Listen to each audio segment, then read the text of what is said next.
Saudara, sebuah truk pengangkut cairan zat kimia mengalami kebocoran saat melintas di Jalan Raya Padalarang, Kabupaten Bandung Barat. Kebocoran sejauh 8 km ini mengakibatkan ratusan kendaraan rusak hingga mogok. Peristiwa bermula saat truk mengangkut cairan zat kimia berangkat dari Karawang menuju Bandung. Tanpa disadari, sopir truk mengalami kebocoran sehingga zat kimia yang dibawa meluber ke jalan lalu merusak sejumlah kendaraan dan melukai pengendara lain. Polisi menyebut ada sekitar 100 orang yang melaporkan kendaraan mereka rusak akibat terkena cairan kimia.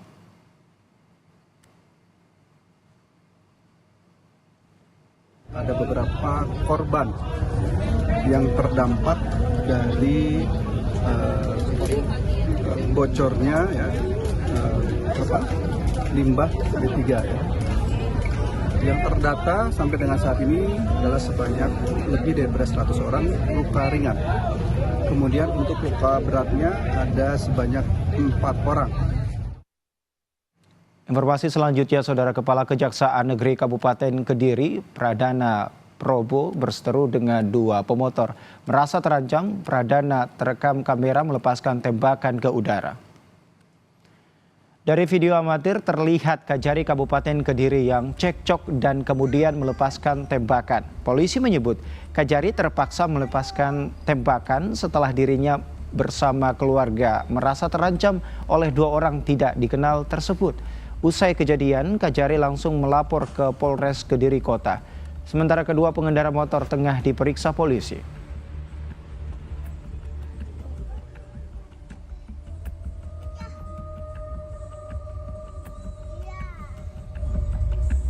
Yang patut diduga perbuatan tidak menyenangkan tersebut merasa pengancaman baik kepada Bapak Kajari maupun keluarga yang saat itu memang berada di dalam mobil, digedor-gedor baik kap maupun pintu mobil, sehingga Pak Kajari juga melakukan perbuatan untuk mengamankan keluarganya.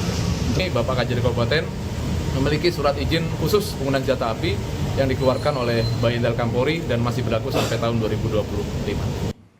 Saudara, kejadian tabrak lari melibatkan 6 kendaraan terjadi di Surabaya, Jawa Timur. Pengemudi mobil yang memicu kecelakaan dalam pengaruh minuman beralkohol saat kejadian. Ya.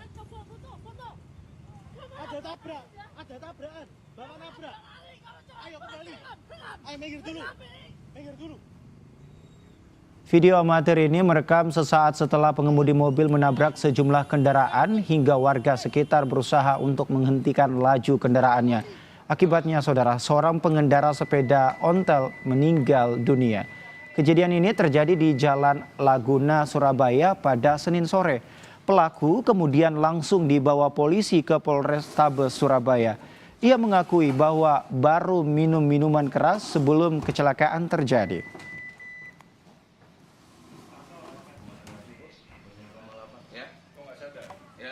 Ini kadar alkohol dalam darah kamu bukan 0,07 tapi 0,0. Berapa botol kamu? 2 botol. Minum apa? Minum bir. Tahu mampu kenapa? Naik mobil nggak? Tidur dulu. Maaf Pak, saya salah Pak. Saya mau tahu jawab Pak. Tahu tadi nabrak tahu? Tahu Pak. Saya tahu jawab. Apapun kesalahan saya tahu jawab. Sementara itu, Saudara, rekaman lain dari dashcam mobil menunjukkan detik-detik peristiwa tabrak lari yang dilakukan seorang pengendara mobil mewah di Jalan Laguna, Surabaya, Jawa Timur, Senin sore. Setelah menabrak pengendara sepeda, pelaku kemudian memacu mobilnya dengan kecepatan tinggi hingga terjadi kecelakaan beruntun. Kecelakaan ini juga mengakibatkan korban lainnya luka-luka, bahkan dalam kondisi kritis dan menjalani perawatan di rumah sakit. Pakon tabrak lari, kemudian setelah kecelakaan di sana lari di Jalan Kenjeran terjadi kecelakaan lagi. Ada beberapa kendaraan yang terlibat dalam kecelakaan tersebut dan diantaranya satu masuk dalam sungai. Saudara, detik-detik kecelakaan bus rombongan pelajar asal Bogor yang menewaskan 4 orang terekam CCTV. Sebelum tabrakan, Saudara, truk mundur tanpa pengemudi di kilometer 77 tol Surabaya Malang.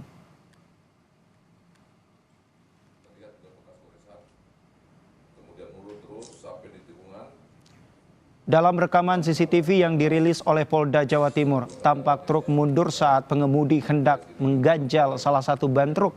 Dua kendaraan berhasil menghindari truk, tetapi tiba-tiba bus melaju di lajur kanan hingga menabrak belakang truk.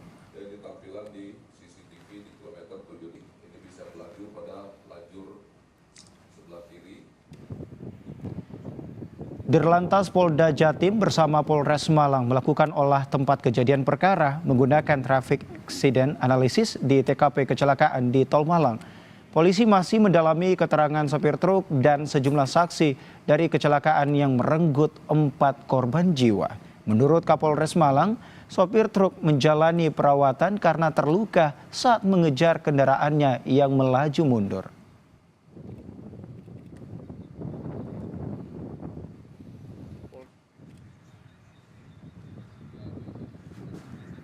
Proses penyelidikan masih berjalan.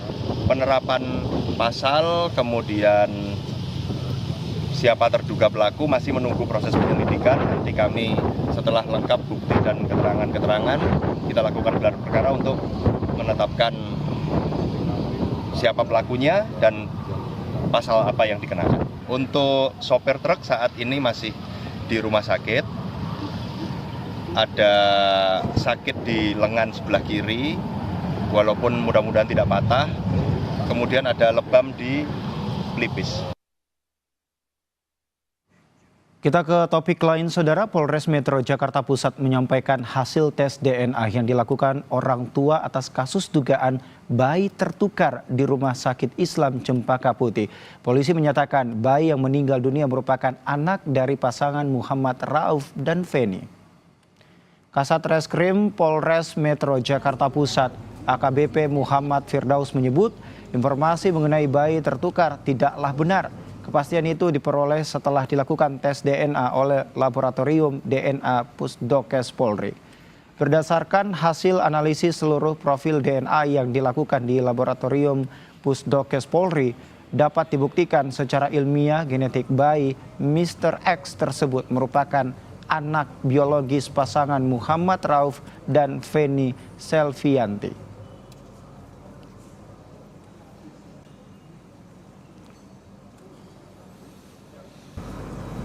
Dikeluarkan pada tanggal 20 Desember 2024 dengan kesimpulan berdasarkan hasil analisis seluruh profil DNA dari sampel barang bukti tabel 1, maka telah dapat dibuktikan secara ilmiah bahwa secara genetik Mr. X adalah anak biologis Muhammad Rauf dan Feni Selvianti. Saudara, usai lakukan pemeriksaan terhadap 36 saksi, Direktorat Kriminal Umum Polda Jateng tetapkan 3 tersangka dalam kasus perundungan terhadap korban Dr. Aulia Risma Lestari.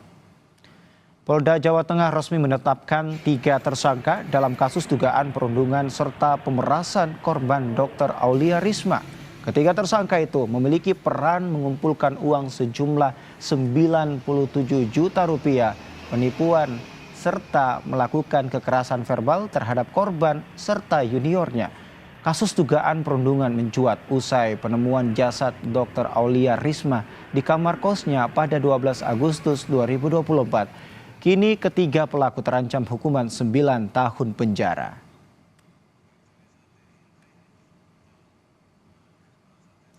Ditkrimum Polda Jawa Tengah telah menetapkan 3 tersangka kasus PPDS, program pendidikan dokter spesialis. Adapun pasal yang disangkakan adalah tidak pidana pemerasan, sebagaimana dimaksud pasal 368 ayat 1 KUHP, dan atau tidak pidana penipuan, sebagaimana dimaksud pasal 378 KUHP. Ancaman hukumannya maksimal 9 tahun. Saudara, KPK menetapkan Sekjen PDI Perjuangan Hasto Kristianto sebagai tersangka kasus suap pergantian antar waktu caleg PDIP tahun 2019. KPK sebut Hasto memberikan suap pada ex-anggota KPU Wahyu Setiawan. Dalam uraiannya, KPK menyebutkan jika Hasto Kristianto memberikan suap pada ex-anggota KPU Wahyu Setiawan, selain kasus suap untuk memuluskan pergantian antar waktu Harun Masiku, Hasto Kristianto juga dijerat dengan pasal perintangan penyidikan.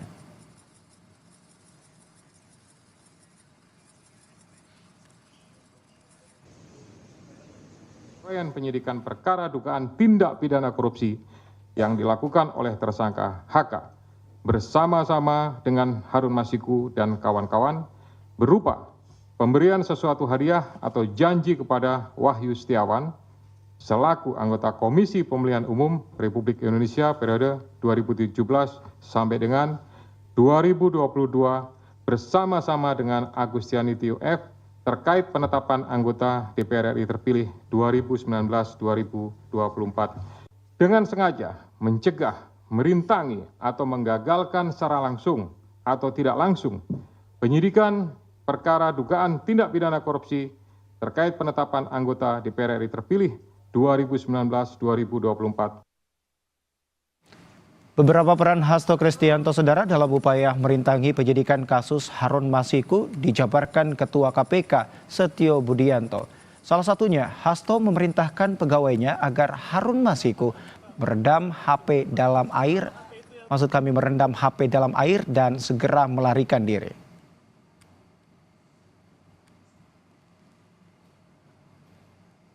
Bahwa pada tanggal 8 Januari 2020 pada saat proses tangkap tangan oleh KPK, Saudara HK memerintahkan salah satu pegawainya di Jalan Sultan Syahrir yang biasa digunakan sebagai kantor untuk menelpon kepada HM dan memerintahkan supaya merendam HP dalam air dan segera melarikan diri.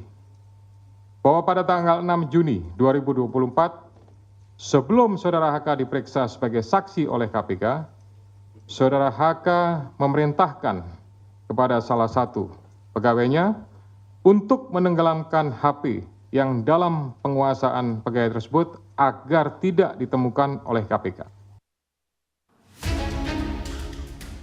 Kasus dugaan suap yang menjerat mantan Komisioner KPU Wahyu Setiawan dan buron Harun Masiku kini memasuki babak baru. Sekjen PD Perjuangan Hasto Kristianto kini ditetapkan sebagai tersangka kasus suap untuk memuluskan pergantian antar waktu caleg dari PD Perjuangan saat itu, Harun Masiku. Selain jadi tersangka kasus suap pada Komisioner KPU Wahyu Setiawan, Hasto juga ditetapkan sebagai tersangka perintangan penyidikan di kasus yang sama. Ketua KPK Setio Budianto menyebutkan Hasto Kristianto diduga mengkondisikan para saksi agar tidak memberikan keterangan sebenar-benarnya dan tidak memojokkan dirinya saat pemeriksaan kasus suap Wahyu Setiawan. Saudara HK mengumpulkan beberapa saksi terkait dengan perkara HM dan mengarahkan, memberikan doktrin, memberikan penekanan agar saksi tidak memberikan keterangan yang sebenarnya, tidak melebar, dan tidak memberikan keterangan yang memojokkan kepada yang bersangkutan. Atas perbuatan Saudara HK tersebut, KPK mengeluarkan surat perintah penyidikan nomor Sprindik 152 Dik 0001/12/2024 tanggal 23 Desember 2024 dengan uraian penyidikan perkara dugaan tindak pidana korupsi yang dilakukan oleh tersangka HK dan kawan-kawan, yaitu dengan sengaja mencegah, merintangi, atau menggagalkan secara langsung atau tidak langsung penyidikan perkara dugaan tindak pidana korupsi. Sejak pengusutan kasus suap pergantian antar waktu caleg PD Perjuangan bergulir di tahun 2020, KPK sudah menetapkan 6 orang tersangka. 2 orang dari penyelenggara pemilu yakni Wahyu Setiawan dari KPU dan mantan anggota Bawaslu Agustiani Tio Fridelina. Sedangkan 4 tersangka lain adalah Harun Masiku, Saiful Bahri, dan yang terbaru Sekjen PD Perjuangan Hasto Kristianto serta Doni Tri Istiqomah. 3 orang tersangka sudah divonis oleh hakim di kasus ini, sedangkan 1 tersangka Harun Masiku hingga kini masih buron dan tengah diburu KPK. Jejak pelarian Harun Masiku pun terus diselidiki KPK. Tim Liputan Kompas TV.